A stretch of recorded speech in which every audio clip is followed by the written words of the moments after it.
All right, so I saw a video this morning. I typically don't dabble in these sorts of videos, but today I'm going to because it was quite obvious here. I guess it was two black males. One, or they were doing they were recording, or they were doing like a lawn mowing service, like a landscaping, and an officer approaches them. I guess that's when the video starts, and basically was asking them what they were doing, which is a legitimate question. If you're an officer, you see people going up to people's houses and stuff. I mean, you could just observe what they were doing, but if you walk up and you see them putting cards down, then they're leaving business cards. But I could potentially see, hey, listen, maybe they were staking the house out. I don't know. Um, so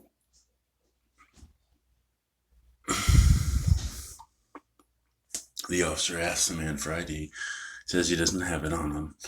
He gives up his information. After giving his information, he says, "What's all this for? Like, why are you identifying me? What did I do? Basically, what do you suspect me of?" Because most people don't know that officers actually cannot legally, unless you live in a stop and ID state, they cannot legally obtain ID from you unless you are suspected of being, involved in a crime. He wouldn't actually name what this person did. So until you ID me, or until you tell me what I'm suspected of, I'm not going to give you my information either. Just because that's insensitive information. You never fucking know. Just because someone's a cop doesn't mean they're a good person. So anyway, he backs up a little bit after the officer takes out his handcuffs. Now, at the point that the officer takes out his handcuffs is when the guy says, "Okay, well, can I get your card? Can I get some ID from you?" Then the officer takes out the handcuffs. And later on in the video, you can see that the officer now is standing in this guy's front yard with his family and harassing this guy. You got his ID. You can run your investigation on him. And you know where he lives. Go back and get him if he did something wrong. But this whole situation just went, I feel, was handled completely wrong. Now, if the person was being polite and non-confrontational, so I don't see any reason why he took it to that point. And it's pretty obvious.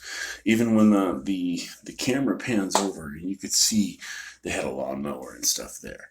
Now, I'm not saying people, wouldn't disguise break-ins as them trying to provide a legitimate service and then breaking in. But what I'm saying is when it comes to something like that, you can't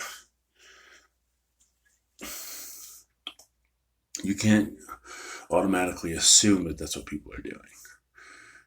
People don't understand that police aren't a proactive force; they're a reactive force, meaning that they can only react after a crime has been committed or if it's in progress.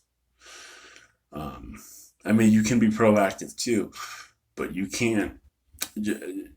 If you click the link in the description, this officer seemed like he had already made up his mind as to what these two were doing. And it didn't appear that way. It didn't appear that that's what they were doing.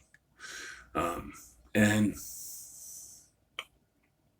the only time that he starts even talking about arrest is when the person says, "Okay, well, can I get your information now? Let me hold you a little bit accountable." And then the officer goes, "Oh, okay, well, put your hands behind your back."